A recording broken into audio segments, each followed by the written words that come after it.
जोहार दोस्तों, कैसे हैं आप लोग? उम्मीद है कि अच्छे होंगे और बहुत ही बेहतर तरीका के साथ जेपीएससी मेंस की तैयारी में लगे होंगे। दोस्तों, आपके इस परिश्रम के सफ़र में थोड़ा बहुत भी यदि हम भूमिका निभा पाएँ तो मेरे लिए बहुत बड़ी बात है।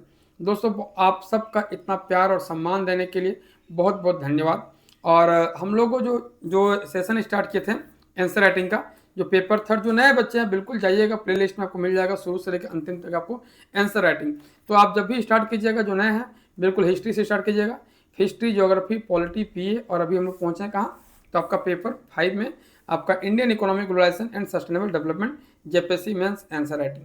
अब यहाँ हम लोग जो पहुँच चुके हैं, और आप जो है जो नए हैं, हम बार बार बोल रहे हैं, हिस्ट्री, फिर ज्योग्राफी, फिर पॉलिटी, फिर पीए, फिर यहाँ, तो इस तरह कर कंटिन्यू काम कीजिएगा तो आपका तैयारी और अच्छा हो सकता है। दोस्तों, ये जो हम लोग पेपर 5 का जो है पहला क्लास में आप देख रहे होंगे, तो पहला क्लास में इसका पूरा ऑब्जेक्टिव ले लिए थे। उसके बाद हम लोग आंसर राइटिंग का जो सेशन था हम लोग स्टार्ट कर दिए थे, और यहाँ से देखिए पूरा आंसर राइटिंग आपको करवा चुके हैं, सब चीज़ सब कुछ करवा चुके हैं। आज अंतिम क्लास होगा 6 जेपीएससी का, जो हिट आपका इकोनॉमिक्स का है, ये आखिरी क्वेश्चन है, यही हम आपको करवाने वाले हैं। दोस्तों, झारखंड में कृषि क्षेत्र के खराब कार्य प्रदर्शन के कारणों की समीक्षा कीजिए। कृषि उत्पादन एवं उत्पादकता की उच्च वृद्धि दर प्राप्त करने के सुझाव दें।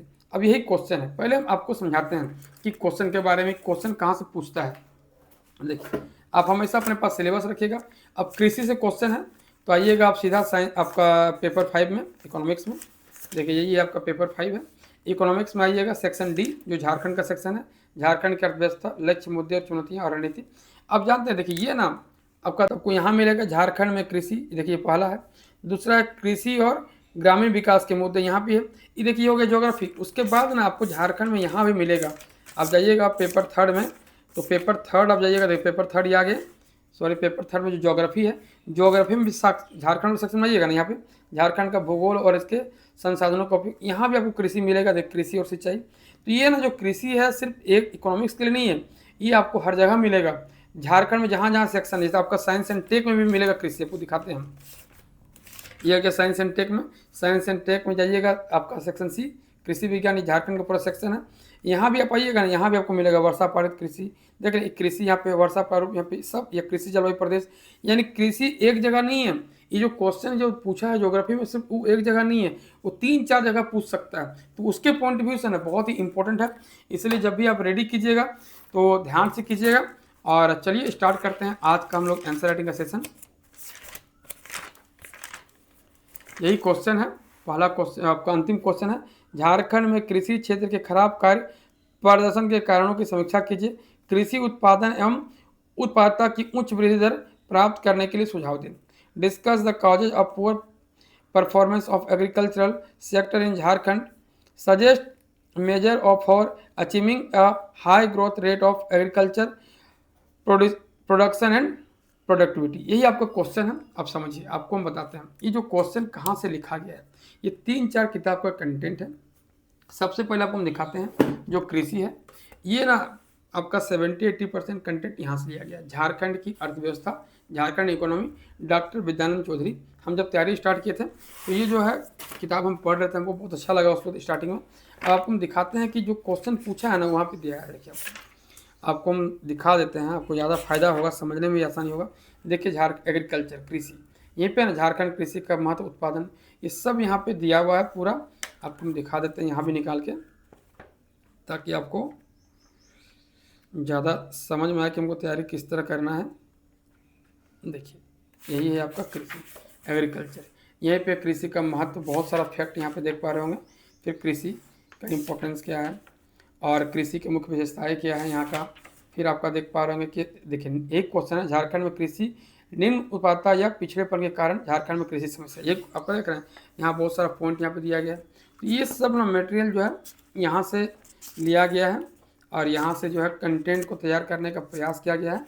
और उसके बाद जो है एक किताब और है मेरे पास, जो करंट फैक्ट के लिए, मैं हूँ झारखंड, यहाँ से भी बहुत सारा जो फैक्ट हम लेने का प्रयास किए हैं। तो दोस्तों ये जो पूरा आंसर राइटिंग है यहाँ से, और मेरा खुद का कंटेंट थोड़ा बहुत है, उस सब मिला के ना पूरा जो है आंसर राइटिंग आपका कंप्लीट किया गया है। तो ये देखिए यही जो क्वेश्चन है इसमें आपको मिलेगा इंट्रोडक्शन। फिर जो है मेन बॉडी में है कृषि क्षेत्र के खराब कार्य प्रदर्शन के कारण, ये हम लोग करेंगे स्टार्ट। फिर जो है इसके बाद हम लोग जो पढ़ेंगे आगे, इसको क्लियर करने के बाद कृषि उत्पादन एवं उत्पादकता बढ़ाने के उपाय, ये हम लोग कंप्लीट करेंगे। उसके बाद जो है आगे की राह, वे फॉरवर्ड और निष्कर्ष, कंक्लूजन। एक चीज़ यहाँ पे आपका पूरा जो है आंसर राइटिंग काम कंप्लीट हो गया है। तो देखिए सबसे पहले इंट्रोडक्शन रहेगा पहला, दूसरा रहेगा खराब प्रदर्शन के क्या कारण है 2, तीसरा में आपका रहेगा कि कृषि उत्पादन एवं उत्पादकता बढ़ाने का उपाय, ये हो गया। फिर अगला में रहेगा वे फॉरवर्ड और अंतिम कड़ी रहेगा निष्कर्ष, जो बहुत ही इंपॉर्टेंट रहता है। तो चलिए स्टार्ट करते हैं। आप सबका फिर से सरय पाठशाला में स्वागत है। प्रस्तावना, इंट्रोडक्शन। झारखंड की लगभग 60 से 70% आबादी अपनी आजीविका के लिए कृषि और संबंध क्षेत्र पर निर्भर करती है। क्या है प्रस्तावना में? प्रस्तावना, झारखंड की लगभग 60 से 70% आबादी अपनी आजीविका के लिए कृषि और संबंध क्षेत्रों पर निर्भर है। कृषि और संबंध क्षेत्र जो इसे राज्य की अर्थव्यवस्था की रीढ़ बनाता है। क्या है कि झारखंड से लगभग 60 से 70% आबादी अपनी आजीविका के लिए कृषि और संबंध क्षेत्र पर निर्भर है, जो इसे राज्य की अर्थव्यवस्था की रीढ़ बनाता है। इसके बावजूद राज्य के सकल घरेलू उत्पाद जीएसडीपी में कृषि क्षेत्र का योगदान सीमित रहा है और यह क्षेत्र लंबे समय से कम उत्पादकता और खराब कार्य प्रदर्शन से जूझ रहा है। प्रचुर प्राकृतिक संसाधनों, नदियों और उपजाऊ भूमि के बावजूद झारखंड में कृषि आज भी जीविकोपार्जन का साधन मात्र बनी हुई है, जिसे आधुनिक और व्यावसायिक रूप दिया जाना बाकी है। अब देखिए आपका बहुत कम शब्द में, आसान शब्दों में और चयनित शब्दों में और जो जरूरत है उसके हिसाब से लिख दिया गया कि झारखंड की लगभग 60 से 70% आबादी अपनी आजीविका के लिए कृषि और संबंध क्षेत्र पर निर्भर है, जो इसे राज्य की अर्थव्यवस्था की रीढ़ बनाता है। इसके बावजूद राज्य का जो है जीएसडीपी जो आपका, उसमें वह कृषि का योगदान सीमित है, बहुत कम है और यह क्षेत्र लंबे समय से कम उत्पादकता और खराब कार्य प्रदर्शन से जूझ रहा है। झारखंड में जो एग्रीकल्चर है बहुत जो है कम प्रोडक्टिविटी है और खराब जो है प्रदर्शन है। प्रचुर प्राकृतिक संसाधन, हमारे यहाँ प्राकृतिक संसाधन का कमी नहीं है। नदियाँ और उपजाऊ भूमि के बावजूद झारखंड में कृषि आज भी जीविकोपार्जन मतलब खाने पीने भर, बेचने के लिए नहीं, सिर्फ खाने भर का साधन मात्र बनी हुई है, जिसे आधुनिक और व्यावसायिक रूप दिया जाना बाकी है। अब ये हो गया इंट्रोडक्शन। अब जो मेन बॉडी है, खराब कार्य प्रदर्शन के कारणों की समीक्षा कीजिए। अब क्यों जो है इसका कृषि के क्षेत्र में खराब कार्य प्रदर्शन का कारण क्या है? हम यहाँ आपका 6 पॉइंट ले लिए हैं। एक देखिए यहाँ बना दिए हैं त्रिभुज, और त्रिभुज के बाद में सबको पॉइंट को डील कर दिया गया। तो आप डायग्राम जरूर बनाना सीखिएगा। इस तरह का आप 10-15 डायग्राम सीख लीजिएगा बनाने के लिए। देखिए पहला नंबर में क्या है, मानसूनी निर्भरता और सिंचाई की कमी। मानसून निर्भरता और सिंचाई की कमी। अगला क्या, विपणन एवं न्यूनतम समर्थन मूल्य एमएसपी की समस्या। भौगोलिक बनावट और मृदा की समस्या। जलवायु परिवर्तन का प्रयास। पांचवा क्या है, जोतों का आकार। और अंतिम क्या है, तकनीकी एवं संस्थागत कमियां। 6 पॉइंट है, आसान भाषा में समझना है कि आपको, आप जब आंसर राइटिंग कीजिएगा 4 मिनिमम लिखिएगा, मैक्सिमम 6 लिखिएगा। अब जितना लिख पाए, आपका हाथ में जितना स्पीड रहेगा इतना लिखिएगा। हम एक नोट्स की तरह बना दिए हैं ताकि आप मैक्सिमम लिख पाएँ। मानसूनी निर्भरता और सिंचाई की कमी। विपणन एवं न्यूनतम समर्थन मूल्य एमएसपी की समस्या। भौगोलिक बनावट और मृदा की समस्या। जलवायु परिवर्तन का प्रयास। जोतों का आकार। तकनीकी एवं संस्थागत कमियां। अब ये आपका 6 पॉइंट है, हम आसान और कम शब्दों में इसको डील करने वाले हैं। मानसूनी निर्भरता एवं सिंचाई की कमी। झारखंड की कृषि को मानसून का जुआ कहा जाता है, जो भारत की भी कृषि कहा जाता है। झारखंड की कृषि को मानसून का जुआ कहा जाता है। राज्य की कुल कृषि योग्य भूमि का मात्र 20 से 22% भाग ही शिक्षित है। कितना? 20 से 22% भाग ही शिक्षित है। वार्षिक वर्षा लगभग 1200 से 1400 mm, यानी अच्छी होने के बावजूद, वार्षिक वर्षा लगभग ली यहाँ पे 1200 से 1400 mm, इसको ब्रैकेट बंद कर दिया। तो वार्षिक वर्षा लगभग अच्छी होने के बावजूद पठारी भौगोलिक बनावट के कारण पानी का संचयन नहीं हो पाता है और जल बहकर निकल जाता है। हमारे यहाँ वर्षा कम नहीं होता, वर्षा बहुत होता है। इतना वर्षा बिहार में आएगा तो आधा बिहार डूब जाएगा, लेकिन हमारे यहाँ वर्षा अच्छा होता है। उसके बावजूद क्या होता है, हमारा जो भौगोलिक बनावट है क्या, पठारी है, ढालू है। तो अब देखते हैं हमारे झारखंड में प्लेन खेत नहीं मिलेगा, सीढ़ी नुमा खेत मिलेगा। तो क्या, तो पानी का संचयन, पानी रुक नहीं पाता है और जल बहकर निकल जाता है। एक ये भी रीजन है। आपका पॉइंट, पहला पॉइंट क्लियर हो गया। दूसरा है क्या, तो भौगोलिक बनावट और मृदा की समस्या। क्या है? भौगोलिक बनावट और मृदा की समस्या। पठारी एवं ढालू भूभाग होने के कारण तीव्र गति से मृदा अपरदन यानी सॉइल इरोजन होता है। क्या है? पठारी एवं ढालू भूभाग होने के कारण तीव्र गति से मृदा अपरदन होता है। जहाँ भी देखते हैं ढालू भूमि रहेगा ना, अब देखिए यही कॉपी हम इसको ऐसे कर देंगे तो यहाँ पे देखिए पानी गिरेगा, से नीचे गिर जाएगा ना पूरा। तो हमेशा जो होता है कि जहाँ भी ढालू भूमि रहेगा क्या, वहाँ मृदा अपरदन अधिक होगा, जिससे मिट्टी की ऊपरी उपजाऊ परत नष्ट हो जाती है। अब ऊपर का लेयरें खत्म हो जाएगा तो क्या होगा, जो ऊपर का ही तो मिट्टी उपजाऊ होता है, नीचे तो फिर कंकरीला मिलना शुरू हो जाएगा ना। तो ऊपर का मिट्टी जैसे जैसे खत्म हो जाएगा, उपजाऊ परत जो है खत्म हो जाएगा। तो आप ऐसे ही याद रख ले, ये स्किन है मेरा, देखिए तो ये स्किन ऊपर से अच्छा दिख रहा है, लेकिन जैसे ही ये ऊपर का परत जो है खत्म होते चला जाएगा तो क्या होगा, ये अजीब टाइप का दिखेगा, खुरदुरा दिखेगा। तो यही कहानी तो मिट्टी के साथ में पठारी एवं ढालू भूभाग होने के कारण तीव्र गति से मृदा अपरदन या स्वयोजन होता है, जिससे मिट्टी की ऊपरी उपजाऊ परत नष्ट हो जाती है। यहाँ की मिट्टी मुख्यतः लाल और अम्लीय यानी एसिडिक सॉइल है, जिसमें फास्फोरस और नाइट्रोजन जैसे पोषक तत्वों की कमी होती है। अब हमारा जो नेचुरल मिट्टी है, नेचुरल जो सॉइल है, वहाँ क्या है, लाल और अम्लीय प्रकृति की है, जिसमें फास्फोरस और नाइट्रोजन की यानी एनपीके याद रखते होंगे आप लोग। तो एनपीके में फास्फोरस और नाइट्रोजन से पोषक तत्वों की कमी होती है। तो जहाँ मिट्टी ही अच्छा नहीं होगा तो खेती हम अच्छा कैसे करेंगे। तो ये आपका भौगोलिक बनावट और मृदा की समस्या है कि पठारी एवं ढालू भूभाग होने के कारण तीव्र गति से मृदा अपरदन या सॉइल इरोजन होता है, जिससे मिट्टी की ऊपरी उपजाऊ परत नष्ट हो जाती है। यहाँ की मिट्टी मुख्यतः लाल और अम्लीय है, जिसमें फास्फोरस और नाइट्रोजन जैसे पोषक तत्वों की कमी होती है। जोतों का छोटा आकार, थर्ड नंबर पॉइंट। अब देखिए जब भी पॉइंट को डील कीजिएगा ना तो अलग अलग फ्रेमिंग से डील कीजिएगा ताकि अट्रैक्टिव लगे। तो देखिए यहाँ पे हम क्या किए, दो हिस्सा में डिवाइड कर दिए हैं। यहाँ पे देख सकते हैं आप लोग, छोटा जोतों का छोटा आकार। राज्य में लगभग 85% से अधिक किसान सीमांत यानी मार्जिनल और लघु यानी स्मॉल श्रेणी के, मतलब झारखंड में 85% जो किसान है छोटे और सीमांत किसान है, जिसकी जो 1 से 2 हेक्टेयर भूमि से भी कम जो है उन लोग भूमि धारण कर पाता है। तो राज्य में लगभग 85% से अधिक किसान सीमांत और लघु श्रेणी के हैं। पीढ़ी दर पीढ़ी जमीन के बंटवारे के कारण खेतों का आकार बहुत छोटा हो गया है। क्या हो गया, पीढ़ी दर पीढ़ी, जैसे मेरे दादा रहे होंगे, मेरे बाबा, उनके पास 5 एकड़ है। अब मेरे पापा लोग 2 भाई हैं तो 2.5 एकड़ हो गया। अब 2.5 एकड़ में क्या है कि हम लोग 2 भाई हैं तो 2.5 एकड़ में 1.25 जो है आपका डिवाइड हो जाएगा। अब फिर मेरे जो बच्चे होंगे वो 1.25 में फिर डिवाइड कर दीजिए, फिर आधा हो जाएगा, यानी आपका 62 के आसपास हो जाएगा। तो समझ आ रहा है ना, डिसमिल। तो इस तरह करके ना एक जगह नहीं है, ऐसा नहीं कि जमीन वही रहता और सब मिलकर खेती करता है एक जगह तो उपजाऊ ज़्यादा होता है। लेकिन हम लोग क्या कर रहे हैं कि जैसे जैसे परिवार बढ़ रहा है हम लोग जमीन को टुकड़े करते जा रहे हैं। जमीन एक ही जगह रहता है, परिवार बढ़ता है, सब मिलकर खेती करता है और जितना प्रोडक्शन होता है सब मिलकर बांट लेता, वो ज़्यादा फायदेमंद था। लेकिन कर क्या रहा है, जमीनें बांट दे रहा है। तो पीढ़ी दर पीढ़ी जमीन के बंटवारे के कारण खेतों का आकार बहुत छोटा हो गया, जिससे आधुनिक कृषि यंत्रों जैसे कि ट्रैक्टर, हार्वेस्टर का उपयोग आर्थिक रूप से व्यवहार नहीं रहता। अब छोटा छोटा टुकड़ा हो गया है जमीन का बंटवारे का, तो वहाँ पे आप कहाँ ट्रैक्टर चलेगा, कहाँ हार्वेस्टर चलेगा। अब इसको चला ही नहीं पा रहे हैं तो आप मॉडर्न कृषि नहीं कर रहे हैं, आप क्या कर रहे हैं, हल बैल का यूज आज भी कर रहे हैं। तो उससे क्या होगा, टाइम भी ज़्यादा है, लागत भी ज़्यादा है और उपजाऊ भी कम है। तो ये था जोतों का छोटा आकार। राज्य में लगभग 85% अधिक किसान सीमांत यानी मार्जिनल और लघु यानी स्मॉल श्रेणी के हैं। पीढ़ी दर पीढ़ी जमीन के बंटवारे के कारण खेतों का आकार बहुत छोटा हो गया है, जिससे आधुनिक कृषि यंत्रों जैसे ट्रैक्टर, हार्वेस्टर का उपयोग आर्थिक रूप से व्यवहार्य नहीं रह जाता है।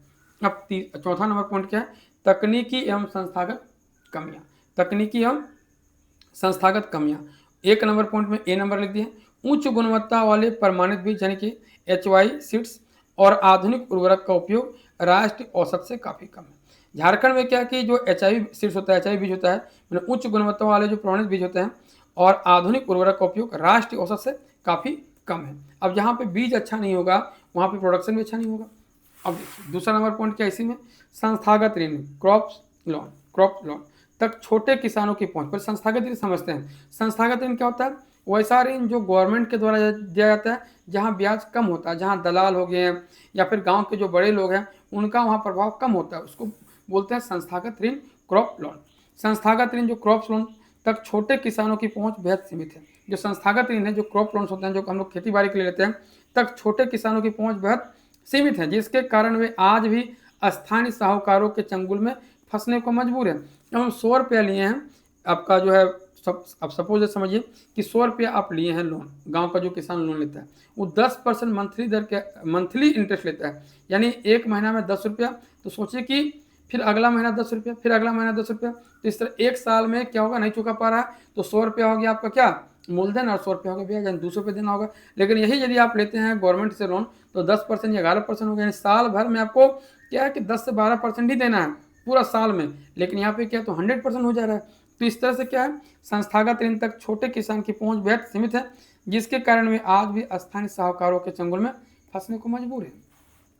शीत गृह, कोल्ड स्टोरेज और सुदृढ़ कृषि विपणन यानी मार्केटिंग अवसंरचना के अभाव में किसानों को अपने उत्पादों को औने पौने दामों पर बिक्री करनी पड़ती है। देखिए क्या है कि जहाँ कोल्ड स्टोरेज नहीं, हमारे यहाँ टमाटर बहुत अच्छा होता है या फिर आलू होता है और भी बहुत सारी चीज़ झारखंड में बहुत बढ़िया होता है, सब्जी बहुत बढ़िया होता है, भिंडी वगैरह। तो देखते हैं कि अब जब भिंडी टमाटर होता है 2 रुपया 3 रुपया रोने फिर देता लोग, काहे कि उनको ना कोल्ड स्टोरेज मिल नहीं पाता। यदि रखता तो बरसात के दिन में वही जो 3 रुपये वाला जो टमाटर है उसको 60 रुपये 70 रुपये 100 रुपये बेचता। लेकिन हम लोग के किसान के पास ग्रामीण लेवल में कोल्ड स्टोरेज नहीं है। बड़े बड़े किसान क्या करते हैं या बड़े बड़े बिजनेसमैन क्या करते हैं, इसको खरीद के अपना कोल्ड स्टोरेज में रखते हैं और वही चीज़ को बाहर में बेचते हैं, यानी 20 गुना 30 गुना प्रॉफिट में हम लोग बेच रहे हैं। तो इस तरह से कंडीशन है। तो शीत गृह यानी कोल्ड स्टोरेज और सुदृढ़ कृषि विपणन मार्केटिंग अवसंरचना के अभाव में किसानों को अपने उत्पादों की औने पौने दामों पर बिक्री करनी पड़ती है। ये आपका 3 नंबर आपका जो है, इसका जो है आपका 4 नंबर पॉइंट कंप्लीट हो गया। और 4 में 1 नंबर 2 नंबर और 3 नंबर ये ABC करके डिवाइड कर देते हम, ये आपका कंप्लीट हो गया। अब 5वां नंबर है विपणन और न्यूनतम समर्थन मूल्य यानी MSP की समस्या। विपणन एवं न्यूनतम समर्थन मूल्य, ये न्यूनतम समर्थन मूल्य जो है बहुत इंपॉर्टेंट है, मिनिमम सपोर्ट प्राइस। तो विपणन एवं न्यूनतम समर्थन मूल्य MSP की समस्या, यहाँ 2 पॉइंट है। किसानों को उचित बाजार और लाभकारी मूल्य नहीं मिल पाता। किसानों को उचित बाजार और लाभकारी मूल्य नहीं मिल पाता है। बिचौलियों पर निर्भरता अधिक है, जो बिचौलिया है उस पर क्या निर्भरता अधिक है। तो ये 2 पॉइंट हम लोग जो है इसमें था कंप्लीट कर दिए। अब जो सबसे और आजकल का जो ट्रेंडिंग है, अब जब भी कृषि आएगा, व्यापार आएगा, सॉरी पर्यावरण आएगा, जलवायु परिवर्तन जरूर लिखेगा। जलवायु परिवर्तन का प्रभाव, जलवायु परिवर्तन का प्रभाव, अनियमित वर्षा, सूखा और तापमान वृद्धि से उत्पादन प्रभावित हो रहा है। क्या अनियमित वर्षा, सूखा और तापमान वृद्धि से उत्पादन प्रभावित हो रहा है। विशेषकर वर्षा आधारित कृषि क्षेत्र अधिक संवेदनशील है। क्या है, विशेषकर वर्षा आधारित कृषि क्षेत्र अधिक संवेदनशील है। अब देखते होंगे गर्मी के दिन में कभी कभी बहुत, अभी अब देख रहे होंगे पिछला साल बहुत वर्षा हुआ, अब कभी देखिएगा कि बरसात के टाइम में सूखा पड़ जाएगा, कभी देखिए अचानक जो है टेम्परेचर बढ़ गया बरसात के दिनों में। और इससे क्या होगा, अब जब बरसात के दिनों में या जब चाहिए जिस तरह क्लाइमेट उस तरह मिल ही नहीं रहा है, तो प्रोडक्शन कैसे होगा, प्रोडक्शन होगा ही नहीं होगा, तो जो हमारा कृषि है वो आगे कैसे बढ़ेगा। तो यहाँ अनियमित वर्षा, सूखा और तापमान वृद्धि से उत्पादन प्रभावित हो रहा है। विशेषकर वर्षा आधारित कृषि क्षेत्र अधिक संवेदनशील है। अब ये हो गया आपका 5 पॉइंट कंप्लीट। यहाँ देखिए आपका जो है सॉरी 6 पॉइंट, तो 6 पॉइंट आपका हम कंप्लीट करवा दिए। कृषि क्षेत्र के खराब कार्य प्रदर्शन के कारण, ये आपका पूरा कहानी खत्म हो गया। इंट्रोडक्शन हम लोग कर चुके हैं, मेन बॉडी का पहला हिस्सा कंप्लीट कर लिया। अब दूसरा जो मेन बॉडी है, कृषि उत्पादन एवं उत्पादकता के उच्च वृद्धि दर प्राप्त करने के लिए सुझाव दें। अब ये जो किस कारण से झारखंड का जो एग्रीकल्चर है कम प्रोडक्शन जो है कर रहा है, इसके लिए क्या कारण है या फिर इसका हम कैसे इसको आगे बढ़ाएं, इसके लिए आपको जो है सुझाव देना है, यहाँ बताना है। तो देखिए कृषि उत्पादन एवं उत्पादकता बढ़ाने के उपाय, यहाँ 5 पॉइंट हम लिखे हैं। जल संचयन और सूक्ष्म सिंचाई पहला पॉइंट, फसल विविधीकरण, तीसरा मृदा स्वास्थ्य प्रबंधन, चौथा क्या है कृषि यंत्रीकरण और एफपीओस, आपका अंतिम क्या है जलवायु अनुकूल कृषि। आपका ये पूरी काम है, जल संचयन और सूक्ष्म सिंचाई, फसल विविधीकरण, मृदा स्वास्थ्य प्रबंधन, कृषि यंत्रीकरण और एफपीओस हो जाएगा। ये हम बताएंगे क्या है जलवायु अनुकूल कृषि। अब देखिए अब यहाँ पहला पॉइंट क्या है, जल संचयन और सूक्ष्म सिंचाई। अब यहाँ ऐसा लिखना है ना लगे कि भाई जो आंसर राइटिंग है बहुत अच्छा टाइप का किया गया, मतलब कहानी नहीं करना, बात की मतलब बात नहीं लिखना है, यहाँ लिखना है फैक्ट और वर्ड्स जो करेंट फैक्ट में चल रहा है। तो जल संचयन और सूक्ष्म सिंचाई, पर ड्रॉप मोर क्रॉप, ये ट्रेंडिंग अभी जो है मोदी जी द्वारा बोला गया, पर ड्रॉप मोर क्रॉप के तहत ड्रिप और स्प्रिंकलर यानी टपकन और छिड़काव सिंचाई को बढ़ावा दिया जाए। क्या है पर ड्रॉप मोर क्रॉप, मैंने हर जो ड्रॉप है पानी का बूंद है वो पेड़ पौधों में जाए जिससे ज़्यादा जो है प्रोडक्शन हो। पर ड्रॉप मोर क्रॉप के तहत ड्रिप और स्प्रिंकलर यानी टपकन और छिड़काव सिंचाई को बढ़ावा दिया जाए। डोभा निर्माण, चेक डैम्स और तालाबों को जीर्णोद्धार के जरिए वर्षा जल संचयन यानी वाटर हार्वेस्टिंग को अनिवार्य बनाया जाए। एकदम जब भी आप लिखिएगा इस सब पॉइंट बहुत इंपॉर्टेंट है। जल संचयन और सूक्ष्म सिंचाई, जल संचयन और सूक्ष्म सिंचाई, पर ड्रॉप मोर क्रॉप के तहत ड्रिप और स्प्रिंकलर टपकन और छिड़काव सिंचाई को बढ़ावा दिया जाए। डोभा निर्माण एंड चेक डैम्स और तालाबों के जीर्णोद्धार के जरिए वर्षा जल संचयन यानी वाटर हार्वेस्टिंग को अनिवार्य बनाया जाए। ये पहला पॉइंट था। फसल विविधीकरण, खाली जो है धान चावल नहीं खेती, धान गेहूं का नहीं करना, फसल विविधीकरण। केवल पारंपरिक धान की खेती पर निर्भर रहने के बजाय हम लोग झारखंडी लोग क्या करते हैं, अधिक तो धान की खेती करते हैं, जहाँ जहाँ धान का होगा तो केवल पारंपरिक धान की खेती पर निर्भर रहने के बजाय कम पानी में उगने वाले मोटे अनाज जो पहले हम लोग कर रहे थे, जो आज छोड़ दिए मोटे अनाज जैसे मड़ुआ गुंदली सब खत्म हो गया है, तो मोटे अनाज यानी मिलेट्स, दलहन तिलहन और नकदी फसलों यानी सब्जियों व फल की खेती को बढ़ावा दिया जाए। देख रहे हैं ये क्या है कि केवल पारंपरिक धान की खेती पर निर्भर रहने के बजाय कम पानी में उगने वाले मोटे अनाज मिलेट्स, दलहन तिलहन और नकदी फसलों यानी कि नकदी फसलें सब्जियों और फल की खेती को बढ़ावा दिया जाए। एकदम आपको एकदम जो टॉपिक है, जो पॉइंट है उसको डील करना है। और जो करंट है मोटे अनाज के लिए देख रहे हैं ना, गवर्नमेंट बहुत सारी स्कीम लेके आई है, आपका श्री अन्न योजना भी लाई है, तो इस तरह करके ना बहुत सारा जो है गवर्नमेंट काम की है, तो उसको लिखना है। मृदा स्वास्थ्य प्रबंधन क्या है, मृदा स्वास्थ्य प्रबंधन। अम्ल मिट्टी के उपचार के लिए, हमारे झारखंड मिट्टी के अम्ल और लाल मिट्टी है, तो अम्ल मिट्टी के उपचार के लिए चूने यानी लाइम का उपयोग को प्रोत्साहित किया जाए। जहाँ भी आपका जो अम्ल मिट्टी है वहाँ पर क्या डाला जाता है, चूना डाला जाता है, तो अम्ल मिट्टी के उपचार के लिए चूने के उपयोग को प्रोत्साहित किया जाए। 100% किसानों को मृदा स्वास्थ्य कार्ड यानी सॉइल हेल्थ कार्ड देकर संतुलित उर्वरक उपयोग सुनिश्चित किया जाए। मतलब अब जिसके पास रहेगा ना सॉइल हेल्थ कार्ड, वो अपना मिट्टी में जान जाएगा क्या कमी है, कितना हमको डालना है उर्वरक, वो सब ना आपको गवर्नमेंट के थ्रू किया जा रहा है। लेकिन हम लोग किसान क्या अनपढ़ है, पीछे हैं, तो पता ही नहीं कर पाते हैं। तो 100% किसानों को मृदा स्वास्थ्य कार्ड यानी सॉइल हेल्थ कार्ड देकर संतुलित उर्वरक उपयोग सुनिश्चित किया जाए। अब देखिए 4 नंबर पॉइंट क्या है कृषि यंत्रीकरण और एफपीओ छोटे खेतों की समस्या से निपटने के लिए कस्टम हायरिंग सेक्टर्स। आराम से समझिएगा, कृषि यंत्रीकरण और एफपीओ छोटे खेतों की समस्या से निपटने के लिए कस्टम हायरिंग सेंटर्स के माध्यम से कृषि मशीनरी किराए पर उपलब्ध कराया जाए। जो छोटे किसान हैं, जो छोटा खेत है, वो तो नहीं ले पाएगा ना ट्रैक्टर, वो तो नहीं ले पाएगा बड़ा बड़ा जो अभी चल रहा है बीज बोने का मशीन सब। तो क्या करना कि छोटे खेतों की समस्या से निपटने के लिए कस्टम हायरिंग सेंटर्स के माध्यम से कृषि मशीनरी किराए पर उपलब्ध कराया जाए। किसानों को कृषि उत्पादकता संगठन यानी एफपीओ को संगठित किया जाए ताकि वे सामूहिक रूप से बेहतर तोल मोल कर सके। मतलब जो किसान है वो सिर्फ आपका जो है किसी को बेचे नहीं, मैंने मंडी में जाए और तोल मोल कर सके कि हम अपना सामान इतना बेचेंगे, वो किसके माध्यम से, कृषि उत्पादक संगठन जो होता है एफपीओ होता है उसके माध्यम से। तो इस तरह काम किया जाए कृषि यंत्रीकरण और एफपीओ कि छोटे किसान जो किराए में ले सकें क्या कृषि यंत्र, और जो प्रोडक्शन होगा उसको जो हम लोग क्या कर सके तोल मोल करके भाव में बेच सके, न कि बिचौलियों को बेच के जो है कम दाम में हम लोग जो आपका जो है संतुष्ट है। तो ये आपका 4 पॉइंट था। 5वां पॉइंट क्या है, अंतिम पॉइंट, जलवायु अनुकूल कृषि। देखिए यहाँ भी हम पॉइंट लिए थे जलवायु वाला, जलवायु परिवर्तन का प्रभाव, और यहाँ भी हम क्या लिए जलवायु अनुकूल कृषि। जिस तरह क्लाइमेट है, जिस तरह का मौसम चल रहा है उसके अनुसार खेती की जानी चाहिए। सूखा आधारित बीज और मौसम आधारित कृषि सलाह विकसित की जाए। सूखा आधारित बीज और मौसम आधारित कृषि सलाह विकसित की जाए। कृषि बीमा योजनाओं का प्रभावी कार्यान्वयन आवश्यक है। अब देख रहे हैं कि सूखा आ गया तो हम बीज ऐसा डालेंगे कि कम वर्षा में हो जाए। मौसम आधारित कृषि, जैसे कि जिस तरह का मौसम वर्षा का है, सूखा का है, जिस तरह का ठंडा का है, तो उस तरह का लोगों को सलाह दिया जाए, किसान को सलाह दिया जाए और उसका विकास किया जाए। कृषि बीमा योजनाओं का प्रभावी कार्यान्वयन, जो कृषि बीमा है, जैसे किसान को जो है बीमा होता है तो उसको ना मिले और उस तरह का योजना लाया जाए और उसको इम्प्लीमेंटेशन भी बढ़िया तरीका से हो। तो इस तरह का 5 पॉइंट जो क्लियर हो गया कि कृषि उत्पादन एवं उत्पादकता बढ़ाने के उपाय। देख लीजिए यहाँ पे हम इंट्रोडक्शन काम कर लिए। फिर क्या है कि इसका जो है पूरा जो है मेन बॉडी था कि किस कारण से हमारा कृषि पिछड़ा है, इसको कर दिए। अब इसको सुधारने के लिए क्या क्या हम उपाय कर सकते हैं उसको हम लोगों ने ले लिया। अब देखिए आगे की राह वे फॉरवर्ड, हम बार बार बोले हैं कि आपको ना हमेशा जो है अपना विचार देना है यहाँ पे, और यही विचार आपको ऑफिसर बनाएगा कि आप क्या सोच रहे हैं झारखंड कृषि को आगे बढ़ाने के लिए। हम जितना सारा आंसर राइटिंग किए हैं, आप देखते होंगे इकोनॉमिक्स का, जैसे यही क्वेश्चन है आपको हम सब दिखाते हैं कि झारखंड सरकार की वर्तमान औद्योगिक नीति है, विवेचना कीजिए। ये क्वेश्चन था, देखिए यहाँ भी वे फॉरवर्ड लिखे होंगे हमेशा जो है इसमें ना। देखिए आगे की राह है ना, 4-5 पॉइंट हम क्लियर किए हैं। फिर आप देखते होंगे यदि यहाँ पे आपको और दिखाते हैं तो जब भी ना देखिए भारत में कृषि बाजार के दोष की समीक्षा कीजिए, ये भी क्वेश्चन है।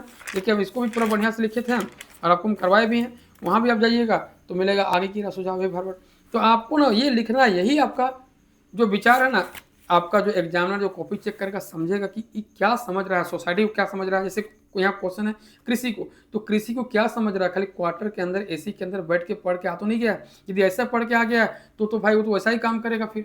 तो यहाँ पे दिखाता है कि आप कितना धरातल पर पहुंच पा रहे हैं, आपका समझ कैसा है, आप क्या सोच रहे हैं, आप आगे ऑफिसर बनिएगा तो आपका माइंड सेट कैसा होगा। तो ये ना वही माइंड सेट का हिस्सा होता है।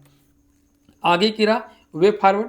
अब इसमें 4-5 जो है पॉइंट हम कवर करेंगे, 4 ही पॉइंट यहाँ लिखे हैं, आज इसको आराम से खत्म करेंगे। एकीकृत कृषि मॉडल अपनाकर कृषि, पशुपालन, मत्स्य पालन और वानिकी को जोड़ना। अलग अलग खेती नहीं करना, धान का हो गया या मड़ुआ का हो गया, ऐसा नहीं करना। एकीकृत कृषि मॉडल अपनाना है। साथ साथ में क्या करना, खेती बाड़ी तो करना है, पशुपालन भी करना है, मत्स्य पालन भी करना और वानिकी को भी जोड़ना है। इससे क्या होगा, किसान का पैसा बढ़ेगा, किसान का आमदनी बढ़ेगा, किसान का जीवन शैली सुधार होगा और हमारा पर्यावरण भी अच्छा रहेगा। आदिवासी क्षेत्रों में स्थानीय संसाधनों एवं पारंपरिक ज्ञान को आधुनिक तरीके से जोड़ना चाहिए। अब जो हमारा देखते होंगे किसान, हमारा जो झारखंड है वो आदिवासी बहुल एरिया है, तो उस आदिवासी बहुल एरिया में स्थानीय संसाधनों का जो लोकल रिसोर्सेस है, जो उसके अनुसार और पारंपरिक ज्ञान दोनों को एक सामंजस्य स्थापित कर दिया जाए और आधुनिक तकनीकी से जोड़ देना चाहिए। यानी सब कुछ मिला के उन लोगों का ज्ञान को और जो मॉडल ज्ञान है उनको दोनों को मिला के एक डेवलप किया जाए विकास, ताकि उन लोग का विकास हो पाए। सरकार, निजी क्षेत्र और सहकारी संस्थाओं के समन्वय से कृषि निवेश बढ़ाना आवश्यक है। क्या है, सरकार, निजी क्षेत्र और सहकारी संस्थाओं के समन्वय से, या सरकारी, निजी क्षेत्र और सहकारी संस्थाओं के समन्वय से कृषि निवेश को बढ़ाना आवश्यक है। अब खाली क्या है कि खाली गवर्नमेंट ही दे रही है तो दिक्कत है, अब कोई प्राइवेट सेक्टर काम करना चाह रहा है उसको भी देना चाहिए, और सहकारी संस्था जो काम करे, तीनों को मिला के यदि कृषि में निवेश किया जाए ना तो कृषि ज़्यादा आगे बढ़ेगा। अब देखिए, डिजिटल कृषि, ड्रोन तकनीक और एआई आधारित मौसम पूर्वानुमान भविष्य की कृषि को सशक्त बना सकते हैं। अभी ये ड्रोन ना बहुत इंपॉर्टेंट है कि डिजिटल कृषि, ड्रोन तकनीक और एआई आधारित मौसम पूर्वानुमान भविष्य की कृषि को सशक्त बना सकते हैं। अब देखिए ये मेरा क्या हो गया, आगे की रहा वे फॉरवर्ड मेरा। अब देखिएगा कि आंसर राइटिंग ना एकदम बहुत सटीक और बहुत बढ़िया तरीका से डिजाइन हो गया है। आपको कुछ मेहनत नहीं करना, कॉपी पेस्ट कर दीजिए, आपका काम खत्म हो गया। हम यहाँ पे आए ही हैं आप लोग का मेहनत को कम करने के लिए। मेरा यहाँ पे हम जो इतना हार्डवर्क कर रहे हैं, डेली एक क्वेश्चन में 8 घंटा 10 घंटा लगा रहे हैं, इसका रीज़न क्या है कि जितने सारे बच्चे झारखंड के पढ़ रहे हैं, जिनको नॉलेज नहीं है कैसे हमको आंसर राइटिंग करना है, जिनको नॉलेज नहीं है कि इंट्रोडक्शन कैसे लिखेंगे, जिनको नॉलेज नहीं है कि मेन बॉडी क्या होगा, जिनको नहीं पता है कि कंक्लूजन कैसे लिखेंगे, कैसे पूरा आंसर राइटिंग में फ्रेमिंग करेंगे, वो सब आपके लिए। आप लोग टेंशन मत लीजिए, हम इतना कंटेंट डाल देंगे ना आप लोग को कि आप लोग कहीं को जाने की जरूरत नहीं पड़ेगा, सब कुछ मिलेगा। थोड़ा टाइम, थोड़ा अभी हम भी बिल्कुल नया है, मेरे पास भी देखिए डिजिटल बोर्ड वगैरह कुछ नहीं है, तो थोड़ा आप लोग सपोर्ट कीजिए ताकि धीरे धीरे काम कर पाएँ और आप लोग के लिए और बेहतर से बेहतर काम कर पाएँ। तो एक प्रयास ना बहुत कुछ होता है, थोड़ा सा प्रयास जीवन में बहुत कुछ परिवर्तन ला सकता है। जैसे मेरा छोटा सा प्रयास है, और ये जानते हैं इस छोटा सा प्रयास में ना हमको लगा झारखंड का लगभग 250-300 बच्चा अभी तक हमको मैसेज और कॉल कर चुका है कि सर आप जो कर रहे हैं बहुत बढ़िया कर रहे हैं। और बहुत सारे बच्चे बहुत सारे कोचिंग में पढ़ के आए हैं, और बहुत सारे बच्चे यूपीएससी का प्रिपरेशन कर रहे हैं, लेकिन उन लोग भी कॉल करते हैं, दिल्ली वगैरह से भी कॉल करते हैं भाई बहुत सारे बच्चे कि सर आपका जो कंटेंट है बहुत बढ़िया है, थोड़ा सा सर हम लोग के लिए ध्यान दीजिए। भाई पूरा आप ही लोग के लिए ध्यान है, बस थोड़ा आप लोग अपना जो है टाइम निकाल के वीडियो को लाइक और शेयर कर दीजिए ताकि ज़्यादा बच्चा तक पहुंच पाए। ज़्यादा बच्चा तक पहुंचेगा तो कोई भी टाइम ना शुरुआती में ही समय लेता है, आप लोग का छोटा सा प्रयास ना, छोटा सा सहयोग ना एक दिन ना बहुत बड़ा हो जाता है। तो थोड़ा सा सपोर्ट आप लोग से पर्सनली रिक्वेस्ट है कि उन बच्चों तक पहुँचाइए जिनको जेन्युइन ज़रूरत है, सेल्फिश होके नहीं, सेल्फिश बिल्कुल मत होइएगा। और जो 12th पास बच्चे हैं उन सब बच्चों को ना आपका घर में जो मार पीट के उनको बोलोगे एक क्वेश्चन डेली लिखो, क्योंकि वही सब बच्चा अभी 12th पास किया है, ग्रेजुएशन उनका कंप्लीट हो जाएगा, उसके बाद फिर क्या करेगा, रोड में आ जाएगा, उसको पता ही नहीं रहेगा, फिर जाएगा कोचिंग में, फिर समझेगा ही नहीं, बुझेगा ही नहीं। इतना काम करके रखेगा ना उन लोग तो 3-4 साल के बाद ना उसको कोचिंग जाने की जरूरत पड़ेगा, ना कहीं कुछ करना पड़ेगा, सब गाइडेंस उसको एक ही प्लेटफॉर्म मिल जाएगा। तो आप लोग से हाथ जोड़ के रिक्वेस्ट है कि थोड़ा जो जो बात हम आपको बोले हैं थोड़ा ध्यान दीजिएगा, क्योंकि एक ना अधिकारी बनना सिर्फ आप अपने लिए बनिएगा ना वो बहादुरी नहीं है, जब पूरा समाज को बना रहे हैं तब बहुत बड़ी बात है। देखिए हम भी जेपीएससी लिखे हैं, प्रीलिम्स निकाले 3-3 बार, मेंस नहीं लिख पाए, तो कहीं ना कहीं मेरे अंदर वो टीस है। और लेकिन वो अब हम क्या करते हैं, शांत हो जाते हैं। लेकिन हम क्या किए कि मेरा जो सपना था उस सपना को पूरा करने के लिए, मेरा अधिकारी बनने का सपना जो था वो पूरा नहीं हुआ, अधिकारी बनने के बाद जो मेरा सोसाइटी के प्रति जो सोच था, जो मेरा टारगेट था कि हम समाज के लिए काम करेंगे, कम से कम वो तो कर रहे हैं।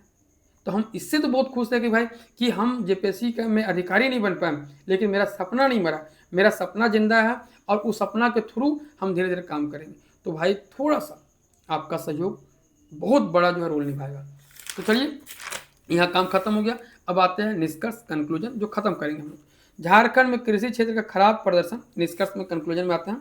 हमेशा कंक्लूजन में प्रॉब्लम, सॉर्ट आउट और आपका विचार। प्रॉब्लम समस्या, आप क्या सोच रहे हैं, सॉरी आपका उसका समाधान क्या होगा और आपका विचार क्या है। झारखंड में कृषि क्षेत्र खराब प्रदर्शन, इसकी अस्थायी नियति नहीं है। देखिए क्या झारखंड में कृषि क्षेत्र का खराब प्रदर्शन इसकी अस्थायी नियति नहीं है, ये जो है पारंपरिक रूप से नहीं है, बल्कि नीतिगत और ढांचागत कमियों का परिणाम है। नीतिगत और ढांचागत कमियों का परिणाम है। राज्य में कृषि के पास असीमित संभावना है। हमारा जो कृषि है वहाँ बहुत सारा संभावना है, विशेषकर जैविक खेती, ऑर्गेनिक फार्मिंग और बागवानी क्षेत्र में। क्या है, झारखंड में कृषि क्षेत्र का खराब प्रदर्शन इसकी अस्थायी नियति नहीं है, बल्कि नीतिगत और ढांचागत कमियों का परिणाम है। राज्य में कृषि के पास असीमित संभावनाएं हैं, विशेषकर जैविक खेती, ऑर्गेनिक फार्मिंग और बागवानी क्षेत्र में। यदि जल प्रबंधन, ऋण की आसान उपलब्धता और आधुनिक तकनीकों का सही समन्वय जमीनी स्तर पर किया जाए तो झारखंड न केवल खाद्यान्न उत्पादन में आत्मनिर्भर बनेगा, बल्कि ग्रामीण गरीबों उन्मूलन और सतत विकास लक्ष्यों एसडीजी को प्राप्त करने में भी सफल सिद्ध होगा। क्या कि आपका झारखंड में कृषि क्षेत्र का खराब प्रदर्शन इसकी अस्थायी नियति नहीं है, बल्कि नीतिगत और ढांचागत कमियों का परिणाम है। राज्य में कृषि के पास असीमित संभावनाएं हैं, विशेषकर जैविक खेती यानी ऑर्गेनिक फार्मिंग और आपका बागवानी क्षेत्र में। यदि जल प्रबंधन, अब देखिए शॉर्ट आउट, जल प्रबंधन, ऋण की आसान उपलब्धता और आधुनिक तकनीकों का सही समन्वय, सही कोऑर्डिनेशन जमीनी स्तर पर किया जाए तो झारखंड न केवल खाद्यान्न उत्पादन में आत्मनिर्भर बनेगा, बल्कि ग्रामीण गरीबी उन्मूलन और सतत विकास लक्ष्यों यानी सस्टेनेबल डेवलपमेंट गोल्स को प्राप्त करने में भी सफल सिद्ध होगा। अब देखिए पूरा आपका आंसर राइटिंग कंप्लीट हो गया। अब देखिए ये ना आपका इकोनॉमिक्स का जो पेपर था, पेपर आपका 5 ये हम कंप्लीट करवा दिए हैं। अब हम लोग जो सेशन बढ़ेगा आगे पेपर 6। जैसे पेपर 6 कंप्लीट होगा हमारा, यहाँ पे 10 क्वेश्चन होगा। ये 10 क्वेश्चन जैसे आपको हम कंप्लीट करवाएंगे, उसके बाद ना सीधा हम लोग आ जाएंगे फिर आपका 7th जेपीएससी का हिस्ट्री में, फिर ज्योग्राफी में, फिर पॉलिटी, फिर पीए, फिर इकोनॉमिक्स, फिर साइंस। फिर ये खत्म होगा, फिर हम लोग आएंगे 11 जेपीएससी में, फिर वो खत्म होगा, फिर बैकलॉग जेपीएससी में, फिर वो खत्म होगा, हम लोग आएंगे मॉडल आंसर राइटिंग में जो हम आपको करवाएंगे। तो धीरे धीरे करके हम कंटिन्यू बेसिस पे इतना कंटेंट डाल देंगे कि आपको थोड़ा भी कहीं जाने का जरूरत नहीं पड़ेगा। लेकिन समय अभी क्या है कि मेंस का समय है और इतना कम टाइम में ना थोड़ा कर पाना मुश्किल होता है। हम भी डेली बेसिस पे हार्डवर्क कर ही रहे हैं। तो चलिए फिर मिलते हैं एक नए टॉपिक में, एक नए ऊर्जा के साथ, एक नए उत्साह के साथ। तब तक जोहार झारखंड, जय झारखंड।